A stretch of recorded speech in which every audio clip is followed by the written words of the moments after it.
मैं निश्चय जैन पन्नावाला जो PGDM के स्टूडेंट हूँ, जो हमारा सब्जेक्ट है लॉजिस्टिक्स मैनेजमेंट, उसमें हम लोग जिस टॉपिक को कवर करने जा रहे हैं, जो चैप्टर 2 है।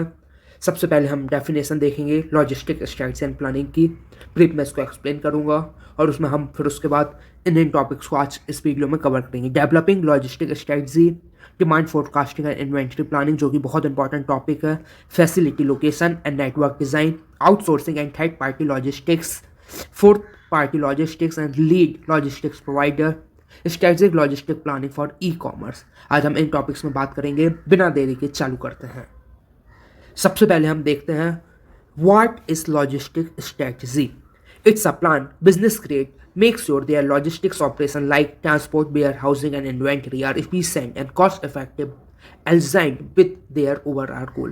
ऐसा मतलब मेल जुड़ाओ, जो कंपनी का मकसद है, जो एम है, जो गोल है, उससे जोड़ के उसको अचीव कर पाएँ। ऐसा मतलब क्या, कनेक्ट, उससे कनेक्ट हो पाए। ओके, लॉजिस्टिक्स ऑपरेशन जो है जैसे ट्रांसपोर्ट, वेयर हाउसिंग है, वो कैसे हो, make sure their logistics operations are efficient and cost effective. Okay, ये समझा आप लोगों को। Why is the logistics important.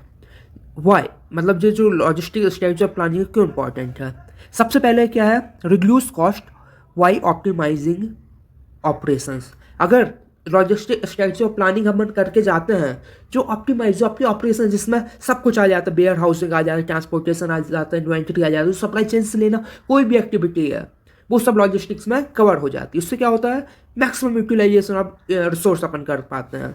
फिर से दूसरा point, improve customer satisfaction with a faster and accurate deliveries. इसको मैं ऐसे समझाता हूँ, जैसे कोई वेयर हाउस है, ई-कॉमर्स का है, अगर वो आईफोन मंगा रहा है या फिर मान लो XYZ कोई सामान मंगा रहा है, आप उसको वही भेजिए नहीं कि हमारे पास हल्दीराम का नहीं है तो हम कुल्फी राम का भेज देंगे। कुल्फी राम का ही भेजना, जो आपको ऑर्डर मिला है उसी का भेजना है। अगर लॉजिस्टिक्स अच्छा होगा तो हम फास्टर डिलीवरी और एक्यूरेट डिलीवरीज कर पाएंगे। जैसे कि आजकल जो सब जो चले, जेप्टो, ब्लिंकिट, जो क्या है, फास्ट कॉमर्स डिलीवरी कर रहे हैं, FMCG। अगर वो उनका ऑर्डर गलत हो जाता है, आदमी कुछ और मंगा, वो कुछ और भेज रहे हैं, फिर पूरा खर्चा करना पड़ेगा, उनको पैसे वापस करो या फिर जो माल आए उसको फिर से वापस लेके आओ, तो उसमें कॉस्ट आता है, कॉस्ट कंपनी को पे करना पड़ता है। अगर लॉजिस्टिक अच्छा होगा तो उस प्रकार की भूल चूक है, जो उस प्रकार की गलतियाँ हैं, वो कम से कम होंगी। अब अगला पॉइंट देखते हैं, help business to adopt change like demand fluctuation और supply chain disruption. Adopt change, अपन को बिजनेस करना है तो अपन को कट्टरवादी कभी बन के ही चलना है। कट्टरवादी जो संगठन होते हैं उनके चलते देश के देश बर्बाद हो जाते हैं। धर्म के नाम पे कट्टरता है, इस टाइप का अपन को कभी कट्टर नहीं बनना है। समय की मांग पर अपन को अपने आप को बदलना है, मॉडिफाई करना है। मूल वैल्यू जो आपकी मेन वैल्यू है उसके साथ कम से कम कॉम्प्रोमाइज कर रहे हैं। तो क्या, डिमांड फ्लक्चुएशन, अचानक से कुछ डिमांड आया तो उसको अपन लोग सस्टेन कैसे करेंगे। सप्लाई चेन डिसरप्शन हो गया तो अपन लोग उस जो अपना मेन ऑब्जेक्टिव उसे मीट कैसे करेंगे, उसे कंप्लीट कैसे करेंगे। सप्लाई चेन डिसरप्शन आप ऐसे समझ लीजिए, जैसे कि जो आपका ऑर्डर था, किसी एरिया में अर्थक्वेक आ गया या फिर कुछ मान लीजिए जो रास्ता, जो ब्रिज था वो टूट गया, वहाँ से बंद हो गया, बह गया, तो आपको जो माल है आप दूसरे रास्ते से वहाँ कैसे भिजवाएंगे। तो ये क्या है, जब अपन लॉजिस्टिक एक्सरसाइज और प्लानिंग करते हैं तो उसके तहत अपन लोग कवर कर लेते हैं, इसीलिए ये बहुत ज़्यादा इंपॉर्टेंट रखता है। अब अपन लोग देखेंगे की steps in developing logistic strategy. की स्टेप, सबसे पहले क्या, अंडरस्टैंडिंग दी कंपनी गोल, कॉस्ट रिडक्शन और फास्टर डिलीवरी। कंपनी का गोल क्या है, गोल कंपनी क्या चाहती है, हम कॉस्ट कम करना है कि हमें ज़्यादा कॉस्ट रखनी है, ये सब क्या है गोल है। वो किस आइटम में अपने आप को डील दिखाना चाहती है, उसका गोल है कि हम फास्टेस्ट डिलीवरी कर रहे हैं। आजकल जैसे आप जेप्टो, ब्लिंकिट, ये सब क्या कर रहे हैं, जोमेटो, ये सब हो गए 15 मिनट डिलीवरी दे रहे हैं, 10 मिनट डिलीवरी दे रहे हैं। तो आप समझिए जो कंपनी का मेन गोल है उसको वो करिए। फिर analysis the supply chain to identify bottleneck और इनएफिशिएंसी। सप्लाई चेन आप समझ गए, सप्लाई चेन आप ऐसे समझिए, जब अपन ना रॉ मटेरियल प्रोक्योर करने का सोच लिए, समझ लिए, प्रोसेस स्टार्ट हो गई, और जो प्रोसेस कब तक चलती गई, आपका जो माल है वो जो आपके कस्टमर उसको मिल गया, उसके बाद जो आफ्टर सेल सर्विस थी, मेंटेनेंस हो गया, अगर कुछ दिक्कत आती हो तो तब भी वो कंटिन्यू सप्लाई चेन होगी। तो उसमें बॉटल नेक मतलब रुकावटें, दिक्कतें, इनएफिशिएंसी, खामियां, क्या खामियां आ रही सप्लाई चेन में, उन जो दिक्कतें आ रही है उसको अपन लोगों को क्या करना है, एनालिसिस करना है। Choose the best method for transportation, warehousing and inventory management. Transportation के लिए जो बेस्ट तरीका है वेयर हाउसिंग के लिए, इन्वेंटरी मैनेजमेंट के लिए उसको करना है। इन्वेंटरी मैनेजमेंट की बहुत सी टेक्निक होती है, जैसे बेद एनालिसिस होता है, बी वाइटर, एसेंशियल, डिजायर लेवर, एबीसी एनालिसिस होता है इन्वेंटरी के लिए। वेयर हाउसिंग, ट्रांसपोर्ट होता है कि हम कौन से रास्ते से जाएं, कौन सा मोड ऑफ ट्रांसपोर्ट यूज़ करें, हम ट्रेन से जाएं, अब मतलब लॉजिस्टिक्स किससे, कार से भेजें, शिप से भेजें, सबसे बेस्ट तरीका जिससे क्या हो, अपना कॉस्ट कम से कम हो और टाइम भी कम से कम लगे और पैसा भी कम से कम लगे, जो हो गया उस तरीके ने अपन लोगों को खोजना है। फिर अपना जो आखिरी स्टेप है, use technology for tracking planning like ERP system and GPS tracking. ERP मतलब इंटरप्राइज रिसोर्स प्लानिंग, ये जो सिस्टम है हम इनको यूज़ कर रहे हैं, हम इससे मॉनिटर करते रहे हमारा माल कहाँ तक पहुँचा है, हमारा जो इन्वेंटरी है उसमें क्या कमी आई है, कौन सा स्टॉक आउट होने वाला है, कौन सा स्टॉक ओवर स्टॉक है। तो इन सबको देख के अपन लोग जो अपनी लॉजिस्टिक स्ट्रैटेजी है वो विकसित कर रहे हैं। ये क्या वो की स्टेप्स हो, और भी स्टेप्स हो सकते हैं, पर लेकिन आप इतना समझिए। देखिए जो सब्जेक्ट है ये कॉमन सेंस, आप खुद का दिमाग लगाएंगे, आप अपने आप आंसर खोज पाएंगे। इसी के साथ आगे चलते हैं। अब अपना क्या है, demand forecasting and inventory planning. Demand forecasting and inventory planning, okay. Demand forecasting अपन सबसे पहले देख लेते हैं। प्रिडिक्टिंग मतलब क्या, फ्यूचर का अंदाज लगाना कि आगे फ्यूचर में क्या होगा। How much a product customer will need in future, okay. Future मतलब आने वाला कल। For example, a clothing company might forecast higher demand for jackets in winter. जो क्लोथिंग कंपनी, जो कपड़े की कंपनी है, जो जैकेट बनाती है, वो फोरकास्ट कर रही है कि इस साल इतनी ज़्यादा ठंड बढ़ेगी तो हमारे पास डिमांड इस टाइप की आएगी। तो ये क्या है, फोरकास्ट। अपन ना कल के हालातों को और आने वाले कल को लेके हमने अंदाजा लगाया, फोरकास्ट किया। अब अगला देखते हैं, what is inventory planning. Ensure you had the right amount of stock, not too much not too little, to meet customer demand. अगर आपके पास स्टॉक में कमी है, आपकी जैकेट आप कस्टमर मांग रहे हैं, आप उसमें दे ही पा रहे हो, तो कस्टमर क्या करेगा, स्विच कर लेगा, दूसरी जगह चला जाएगा। कस्टमर नहीं रोकेगा, नहीं भाई हमें तो फरानी ही उसकी खरीदनी है।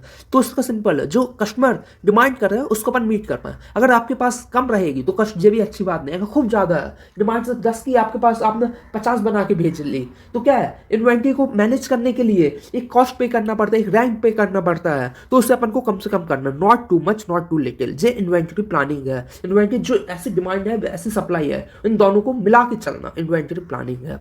Why these are important, demand forecasting और इन्वेंटरी प्लानिंग क्यों इंपॉर्टेंट है।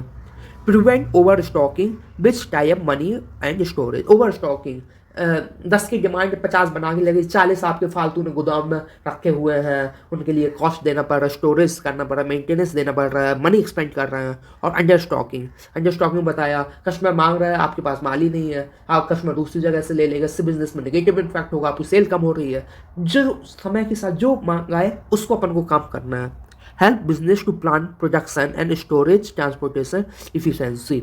डिमांड फोरकास्टिंग और इन्वेंटरी क्या, प्लान अपना जो प्रोडक्ट्स है वो कैसे प्लान करना है उसमें हेल्प करता है। स्टोरेज कैसे करनी, कहाँ स्टोर करनी, ट्रांसपोर्ट इफिशिएंसी, हम किस रास्ते से कहाँ से कैसे जाएं जिससे हमारा ट्रांसपोर्ट कॉस्ट कम से कम लगे।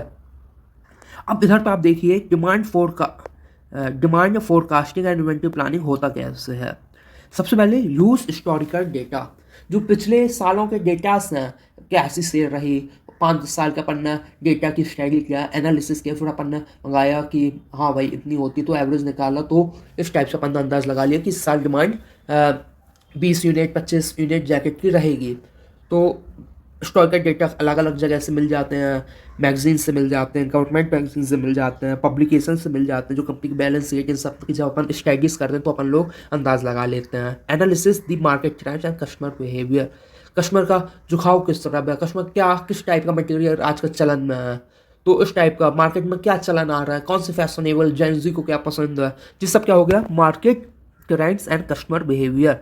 Use software tools for a better accuracy, आजकल कंप्यूटराइज ज़माना है, अपन को कंप्यूटर का यूज़ करना सीखना होगा, तो हम सॉफ्टवेयर ईआरपी सिस्टम यूज़ कर रहे हैं। इन्वेंटरी रिसोर्स प्लानिंग जो होते हैं सॉफ्टवेयर होते हैं, ट्रांसपोर्टेशन सिस्टम जो होता है, उन सबको, उससे क्या होगा, जो आपके डेटा है वो प्रॉपर रिकॉर्ड होंगे और उनको देख के अपन लोग और अच्छा और सही और सटीक डिसीजन ले पाएंगे।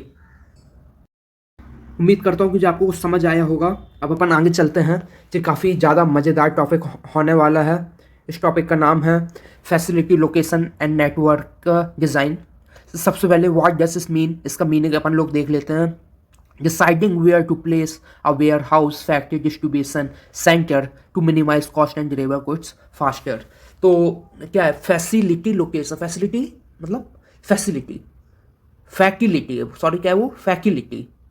तो फैसिलिटी जैसा क्या है वेयर हाउस का एक टाइप की फैसिलिटी है, फैक्ट्री टाइप की है फैसिलिटी है, डिस्ट्रीब्यूशन, इन सबको अपन को ऐसी जगह चिन्हित करके ऐसी लोकेशन तय करनी है जिससे क्या हो मिनिमाइज कॉस्ट हो और जो आपकी गुड्स डिलीवरी हो वो तेजी के साथ हो। जैसे कि अमेजोन जो सब ई कॉमर्स जो प्लेटफॉर्म है जो देश के नामी है, आप उनको देखेंगे जो उनके जो वेयर हाउस ये सब होते हैं जो मेट्रोपॉलिटन सिटीज उनके एकदम पास होते हैं। क्यों? क्योंकि उन्हें मालूम है अगर ये दूर रहेंगे तो हमारा जो ट्रांसपोर्टेशन डिलीवरी टाइम है तो वो डिले हो जाएगा। इसी के चलते वो लोग आप अभी ऑर्डर प्लेस करते हैं 1 घंटे में 20 मिनट में वो ऑर्डर आपके घर तक आ जाता है।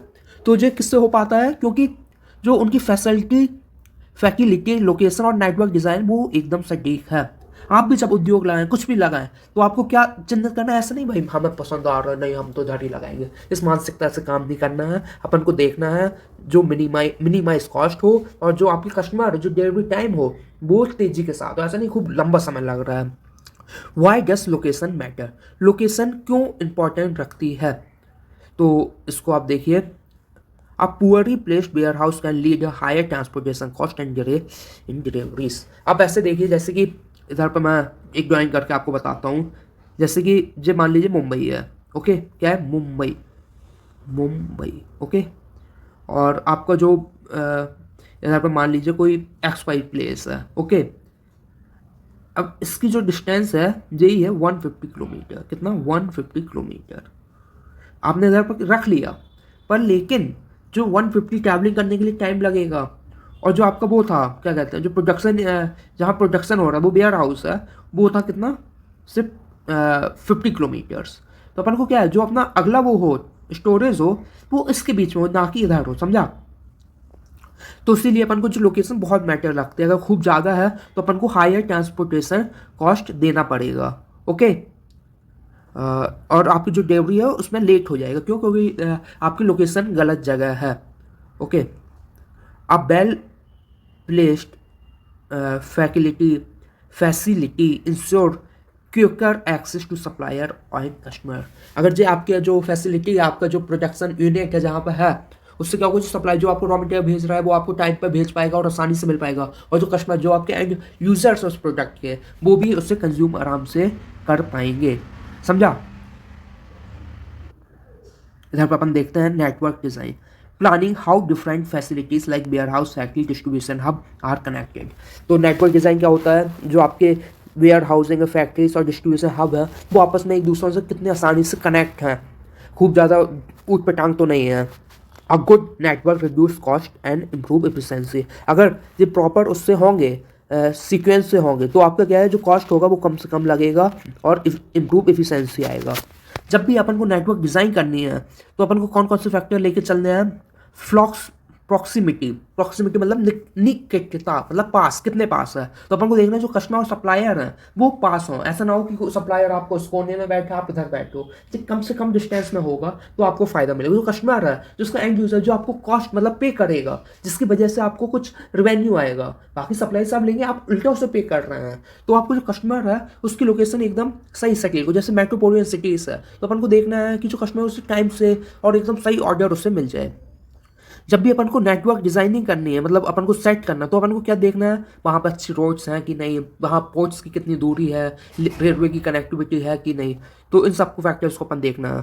Cost of land and labour in the area, जो कॉस्ट ऑफ लैंड किस भाव में अपन को लैंड मिल रहा है, कि बहुत ज़्यादा एक्सपेंसिव है कि गवर्नमेंट आपको सब्सिडीज़ प्रोवाइड कर रही है। वहाँ जैसे स्पेशल इकोनॉमिक जोन्स होते हैं, इंडस्ट्रियल एरियाज होते हैं तो उसमें जो स्टेट गवर्नमेंट होती है वो उसमें खूब सब्सिडाइज रेट में आपको लैंड दे देती है, आपको बेनिफिट्स देती है। कॉस्ट ऑफ लैंड जिसका क्या कॉस्ट ऑफ लैंड हो गया। लेबर इन द एरिया मतलब कई जगह आप देखेंगे जैसे महाराष्ट्र जो इंडियन स्टेट भारतीय राज्य है उसमें आप देखेंगे कि वहाँ पे जो लेबर कॉस्ट है पर डे का 400-450 रुपये तक भी चला जाता है, कई बार तो 500 तक भी हो जाता है। पर लेकिन कई स्टेट्स ऐसे भी हैं, जैसे कि जहाँ पर झारखंड हो गया, वहाँ 250-300 रुपये में आज के दिन भी वहाँ पर लेबर मिल जाती है। लेबर तो मिल जाती है, पर लेकिन लेबर को स्किल्स कितनी आती है वो भी इंपॉर्टेंट रखता है। Risk like a natural disaster, अगर कोई एरिया है वहाँ पर जमीन धंस रही है, जैसे कि उत्तराखंड है, जोशी मत करके एक स्थान था, वहाँ जमीन अपने आप नीचे जा रही थी, तो सरकार ने क्या किया, उस एरिया में कहा था कोई नहीं रहेगा, सब आ जाएंगे।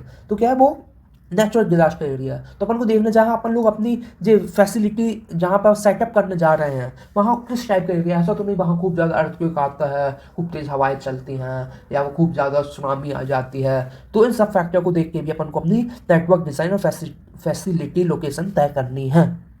अब जब अपना अगला topic, outsourcing and third party logistics. Third party logistics refers to hiring,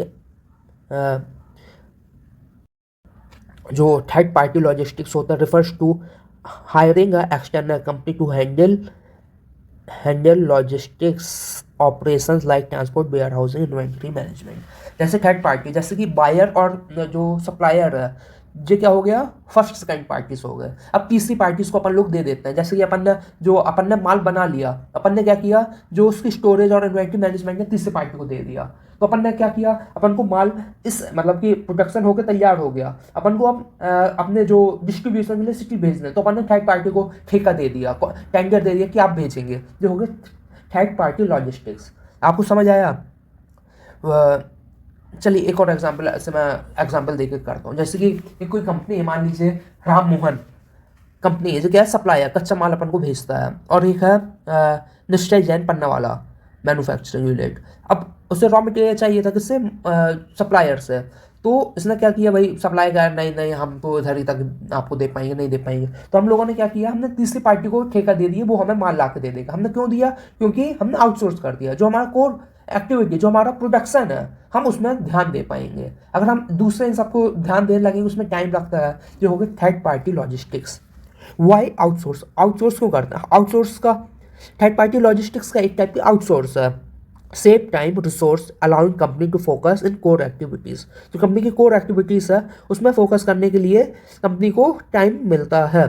okay, reduce cost as a third party provider have expertise and technology to improve efficiency। हाँ, जिसके जो काम है वो काम करेगा तो और अच्छा, जिसका काम उसी को साजे दूसरा करे तो टेंगा बाजे। ये एक हिंदी कहावत है, जिसका जो काम है वो उसको करेगा तो और अच्छा। अगर कोई देखा देखी में सब कुछ हम ही करने की कोशिश करेंगे तो बाद में से परेशानी के अलावा कुछ नहीं मिलता है। ओके, क्यों ऐसा होता है, क्योंकि जो थर्ड पार्टी लॉजिस्टिक्स है उसकी उसमें एक्सपर्टीज होती है, उससे मालूम रहता है कि हम कैसे काम कर सकते हैं, जो लेटेस्ट टेक्नोलॉजी वो उसमें काम कर रहा होता है। Offer flexibility to scale logistics operation up और down based on demand.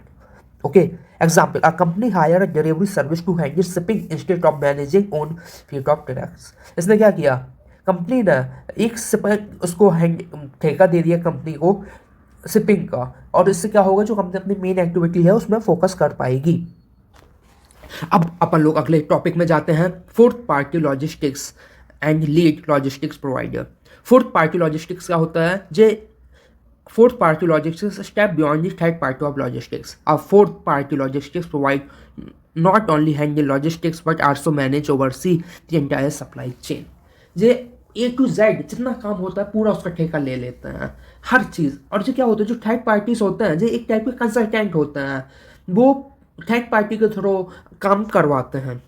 Okay, इसको मैं ऐसे आपको समझाता हूँ। जैसे कंपनी है, उसने क्या किया, उसने कहा कि हाँ भाई मैं आपको जो लॉजिस्टिक सर्विस प्रोवाइड कर दूंगा, जबकि उसके पास खुद के कोई रिसोर्स नहीं है। उसने क्या किया, सब टेंडर दे दिया, किसको, थर्ड पार्टीज को, जो थर्ड पार्टी बिजनेस है, जो हो गया फोर्थ पार्टी। ओके, इधर पर डिफरेंस कुछ लिखा हुआ, आप उसको समझिए। Third party focus on doing specific logistics task like warehousing, transportation. जे स्पेसिफिक टास्क करते हैं, वेयर हाउसिंग और ट्रांसपोर्टेशन। ओके, चिन्हित मतलब गिनती के काम करते हैं। जो फोर्थ पार्टी होता है वो कंसल्टेंट और कोऑर्डिनेटर फॉर ऑल, जिस सारे काम A to Z सब कुछ कर लेते हैं, working with multiple third party logistics. A company that, इधर example, a company that oversee retailer supply chain includes choosing and managing third party logistics partner. इसको एग्जाम्पल मैं ऐसे आपको बताता हूँ, जैसे एक कंपनी है, जैसे ए बायर है, बी सप्लायर है, इतना आप समझिए।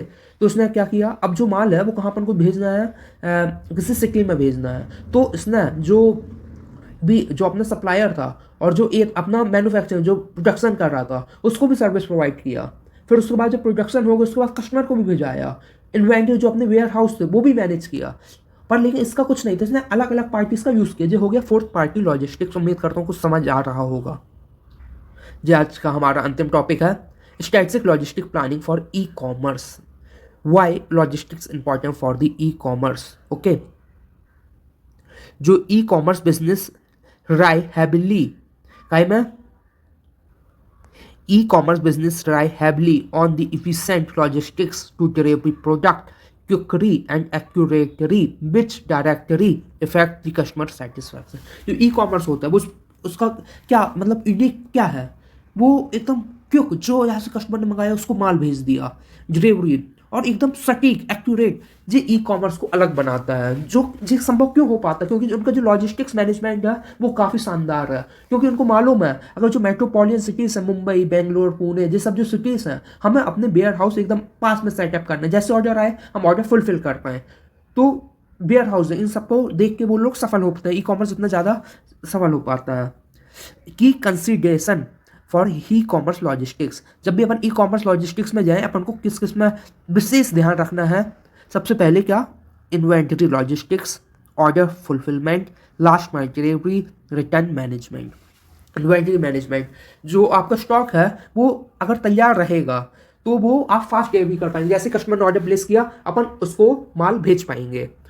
Order fulfilment, quickly pick pack and ship order. जो ये सब क्या होना चाहिए, जैसे ही ऑर्डर आया एकदम तेजी से टाक टाक पैक हुआ, वो हुआ, और ऑर्डर शिप ऑर्डर कर दिया। मतलब ऑर्डर को अपन ने जो जहां ऑर्डर आया उसके लिए शिप ऑर्डर प्लेस कर दिया। Last mile delivery, focus on final steps of delivery which is crucial for customer experience. आपने सब कुछ कर दिया, आपने पर लेकिन निकाला आज, पर लेकिन कस्टमर के पास जा रहे 1 हफ्ते। कस्टमर को उससे क्या लेना देना, नहीं भाई आपको तो निकल गया था, उसे मतलब नहीं है। थर्ड पार्टी जो है उसने डिले किया, वो तो आप ही के ऊपर वो करेगा ना कि भाई ऐसी सर्विस है, कुछ काम अच्छा करके ही देते हैं। जो होगी लास्ट माइल डिलीवरी, इससे कम से कम और उससे एकदम सटीक अपन को करना सीखना पड़ेगा। रिटर्न मैनेजमेंट, ऑनलाइन मार्केट इतना सफल क्यों है, आप उसमें देखेंगे जैसे कस्टमर को कुछ कपड़ा मंगाया उसे पसंद नहीं आया, वो उसे रिटर्न कर लेते हैं, वापस ले लेते हैं।